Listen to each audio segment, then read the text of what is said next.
نحمدہ ونصلی علی رسولہ الکریم اما بعد اعوذ باللہ من الشیطان الرجیم بسم اللہ الرحمن الرحیم وَإِنَّهُ لَذِكْرٌ لَكَ وَلِقَوْمِكَ وَسَوْفَ تُسْأَلُونَ صدق اللہ العظیم۔ حضرات محترم، آج کی نشست کے اندر آپ حضرات درس قرآن سماعت کریں گے، اور گزشتہ جمعے کو ہم نے آپ حضرات کے سامنے درس قرآن کے اندر قرآن کو قرآن کیوں کہتے ہیں اس کی وجوہات آپ کے سامنے بیان کی تھی۔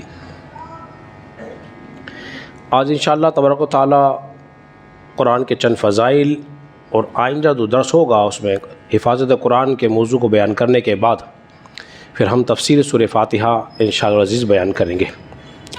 اللہ رب العزت نے اس میں ارشاد فرمایا وَإِنَّهُ لَذِكْرٌ لَكَ وَلِقَوْمِكَ، بے شک اے محبوب صلی اللہ علیہ وسلم ہم نے آپ پر اور تمہاری قوم پر ایسی شرف والی کتاب نازل کی ہے، فَسَوْفَ تُسْأَلُونَ، کہ ان قریب تم سے اس کے بارے میں پوچھا جائے گا۔ اللہ رب العزت نے حضور علیہ السلام پر اور آپ کی قوم پر ایسی عظمت والی کتاب نازل فرمائی ہے کہ عظمت والے رسول پر کتاب بھی عظمت والی نازل فرمائی ہے۔ کتاب بھی عظمت والی ہے اور رسول بھی عظمت والا ہے، تو عظمت والے رسول پر کتاب بھی عظمت والی ہے۔ دوسرے مقام پر اللہ نے ارشاد فرمایا وَلَقَدْ أَنزَلْنَا إِلَيْكُمْ كِتَابًا فِيهِ ذِكْرُكُمْ، بے شک اے محبوب صلی اللہ علیہ وسلم ہم نے تمہاری طرف ایک کتاب نازل کی جس میں تمہارے لیے ناموری ہے۔ یہ قرآن مجید فرقان حمید حضور علیہ السلام پہ جو کتاب نازل کی ہے اس میں ناموری ہے۔ اب دونوں آیتوں کا خلاصہ کیا نکل رہا ہے؟ اگر تمہیں عزتیں چاہیے، ناموری چاہیے، شہرت چاہیے، سربلندی چاہیے تو قرآن سے وابستہ ہو جاؤ۔ قرآن جیسے تم قرآن پڑھو گے اللہ تبارک و تعالیٰ ویسے تمہاری عزتوں کو بڑھا دے گا۔ فَسَوْفَ تُسْأَلُونَ، قیامت کے دن تم سے پوچھا جائے گا۔ کہ کیا پوچھا جائے گا؟ قرآن کے بارے میں پوچھا جائے گا۔ 3 سوال تم سے کیے جائیں گے۔ کیا تم نے قرآن کا حق ادا کیا تھا؟ کیا تم نے اس کی تعظیم کی؟ اور اس کے بعد کیا تم نے اس نعمت کا شکر ادا کیا؟ قرآن بہت بڑی نعمت ہے، اس کا شکر ادا کیسے کرنا ہے؟ اس کی تلاوت کر کے شکر ادا کرنا ہے، اس پہ عمل کر کے شکر ادا کرنا ہے۔ اب دیکھیے جو قرآن کی تلاوت کرتے ہیں، پڑھتے رہتے ہیں، ان کو اللہ تبارک و تعالیٰ کیا اجر عطا فرماتا ہے۔ احادیث کے اندر آتا ہے، حضرت ابو سعید خدری رضی اللہ عنہ سے روایت ہے، نبی مکرم صلی اللہ علیہ وسلم نے ارشاد فرمایا جس کو قرآن سے اس قدر شغف ہو وہ قرآن ہی پڑھتا ہو، قرآن پڑھتا ہو، اور اس قدر مگن ہو کہ وہ اللہ سے سوال ہی نہ کرے، اپنے لیے کچھ اور مانگے ہی نہ سوائے تلاوت کے، تو اللہ رب العزت جانتے اسے کیا عطا فرمائے گا قیامت کے دن۔ جو مانگنے والے ہیں، جو اللہ سے مانگ رہے ہیں، سوال کر رہے ہیں، اللہ تبارک و تعالیٰ اس سے زیادہ قرآن پڑھنے والے کو عطا فرمائے گا۔ یعنی کہ اور میں اس کو اور آسان کر دوں، قرآن پڑھنے والا گویا ایسا ہوگا، ایک تو ہے تسبیح ہاتھ پڑھ کے اللہ سے مانگتا ہے، نماز پڑھ کے مانگ رہا ہے، جو قرآن پڑھتا ہے اللہ تبارک و تعالیٰ اس کو بن مانگے عطا فرمائے گا۔ اور دیکھیے حدیث میں آتا ہے نبی پاک علیہ السلام نے ارشاد فرماتے ہیں، حضرت ابو ہریرہ رضی اللہ عنہ سے روایت، جب قیامت کا دن ہوگا نا، قرآن کہے گا اے اللہ اس کو مزین کر دے۔ قرآن کہہ رہا ہے کس کے بارے میں؟ اپنے پڑھنے والے کے بارے میں، اللہ اس کو مزین کر، اللہ اس کو مزین کرے گا۔ پھر کہے گا اے اللہ اس کو اور مزین کر، پھر اس کو جنت کا لباس پہنایا جائے گا، جنت کا لباس پہنایا جائے گا، اور پھر جنت کے لباس پہنانے کے بعد اسے کہا جائے گا جنت اے اللہ تو سے راضی ہو جا۔ قرآن کہہ رہا ہے اے اللہ تو اس سے راضی ہو جا، اس لیے کہ میں بھی اس سے راضی ہوں۔ تو اللہ اس سے راضی ہو جائے گا. کس سے؟ قرآن پڑھنے والے سے. اور پھر فرمایا جائے گا اے قرآن پڑھنے والے تو قرآن پڑھتا جا اور جنت میں چڑھتا چلا جا. قرآن پڑھتا جا جنت میں چڑھتا جا. تو جتنا قرآن پڑھتا رہے گا جنت میں اس کا درجہ ویسے ویسے بولیے بڑھتا رہے گا. حدیث میں آتا ہے نبی کریم صلی اللہ علیہ وسلم کے ایک صحابی قرآن پڑھ رہے تھے, سورہ کہف کی تلاوت کر رہے تھے, مختلف الفاظ کے ساتھ یہ روایت منقول ہے. تو ان کا گھوڑا جو تھا نا بدکنا شروع ہو گیا, بدک رہا ہے.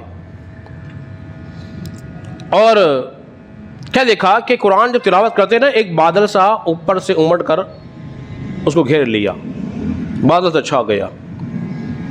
کہتے ہیں گھبرائے, میں نے قرآن کی فرقان حمید کی تلاوت کو موقوف کر دیا اور نبی کریم صلی اللہ علیہ وسلم کی بارگاہ میں حاضر ہوئے اور ساری رات جو قرآن پڑھتے رہے نا وہ سارا واقعہ رسول اللہ صلی اللہ علیہ وسلم کے سامنے بیان کیا. حضور علیہ الصلوۃ والسلام نے فرمایا وہ سکینہ تھا جو تم پہ نازل کیا گیا تھا, سکینہ تھا, اطمینان تھا, وہ رحمتیں برکتیں وہ بادل بن کر آئے تھے جو تیرے پر چھا گئی تھی. اور مشکات میں حدیث مبارکہ یوں موجود ہے کہ ان کا بچہ موجود تھا, جب قرآن پڑھتے گھوڑا بلکتا, وہ اس خوف سے قرآن کی تلاوت کو موقوف کر دیتے کہیں ایسا نہ ہو میرے بچے کو کچل ڈالے, استقبال میں قرآن پڑھ رہے ہیں. تو پھر صبح جب ہوئی نا تو اس میں روشن روشن چراغ دیکھے جلتے ہوئے بادل میں. حضور علیہ الصلوۃ والسلام نے فرمایا وہ سکینہ تھا, فرشتے تھے جو تیری تلاوت کو سننے کے لیے آئے ہوئے تھے. اگر تو پڑھتا رہتا صبح تک لوگ صبح لوگ اس کی زیارت کر لیتے, ان فرشتوں کی زیارت بھی لوگ کر لیتے, ایسی تلاوت. اب اثر کیا ہے کہ ہم نے قرآن مجید فرقان حمید کو کم کر دیا پڑھنا. آخری بات کریں کہ اپنی گفتگو ختم کرتا ہوں ورنہ بہت ساری باتیں اس پہ کی جا سکتی ہیں. حدیث میں آتا ہے جب قیامت کا دن ہوگا, قیامت کا دن ہوگا, جب قیامت کا دن ہوگا اور قرآن کے پڑھنے والوں, جو قرآن کا پڑھنے والا ہے اس کے گھر والوں پہ جب سخت حاجت ہوگی, ایک حسین صورت میں, ایک نوانی صورت میں آئے گا, قرآن آئے گا تو قرآن کہے گا مجھے جانتے ہو, پہچانا مجھے؟ وہ لوگ کہیں گے تو کون ہے, کون ہے تو؟ اس نے کہا میں وہ ہوں کہ جسے تمہیں محبت تھی, قرآن سے محبت تھی, جس کی جدائی تم پسند نہیں کرتے تھے, ہر وقت اپنے ساتھ ساتھ اور قریب قریب رکھتے تھے. وہ کہیں گے اچھا شاید تو قرآن ہے, اچھا تو شاید تو قرآن ہے. وہ کہے گا ہاں ہاں میں قرآن ہوں. پھر قرآن کیا کرے گا؟ اس شخص کا ہاتھ پکڑ کے رب کی بارگاہ میں لے کے جائے گا, اس شخص کا ہاتھ پکڑ کے رب کی بارگاہ میں لے کے جائے گا, اور لے جانے کے بعد اس کے ایک طرف فرشتہ ہے ایک طرف جنت ہے. پھر اللہ سے کہے گا اے اللہ ان کو قیمتی لباس پہنا, قیمتی لباس پہنایا جا رہا ہے, سر پہ تاج رکھا جا رہا ہے. وہ کہیں گے ہمارے اعمال تو ایسے نہیں تھے, جس کی اتنی عزت افزائی ہو رہی ہے آخر کس کے سبب سے ہے؟ تو فرمایا جائے گا جو تیرا بچہ جو قرآن کی تلاوت کرتا رہتا تھا اس کے سبب سے اللہ نے تمہیں عزت عطا فرمائی ہے. تو خوش نصیب لوگ وہ ہیں جو اپنے بچوں کو حافظ قرآن بناتے ہیں, خوش نصیب لوگ وہ ہیں جو اپنے بچوں کو قرآن کی تلاوت, قرآن مجید فرقان حمید کی تلاوت پر لگا دیتے ہیں, یا قرآن بچے پڑھتے رہتے ہیں. تو اب قرآن سے محبت کرو, قرآن سے محبت.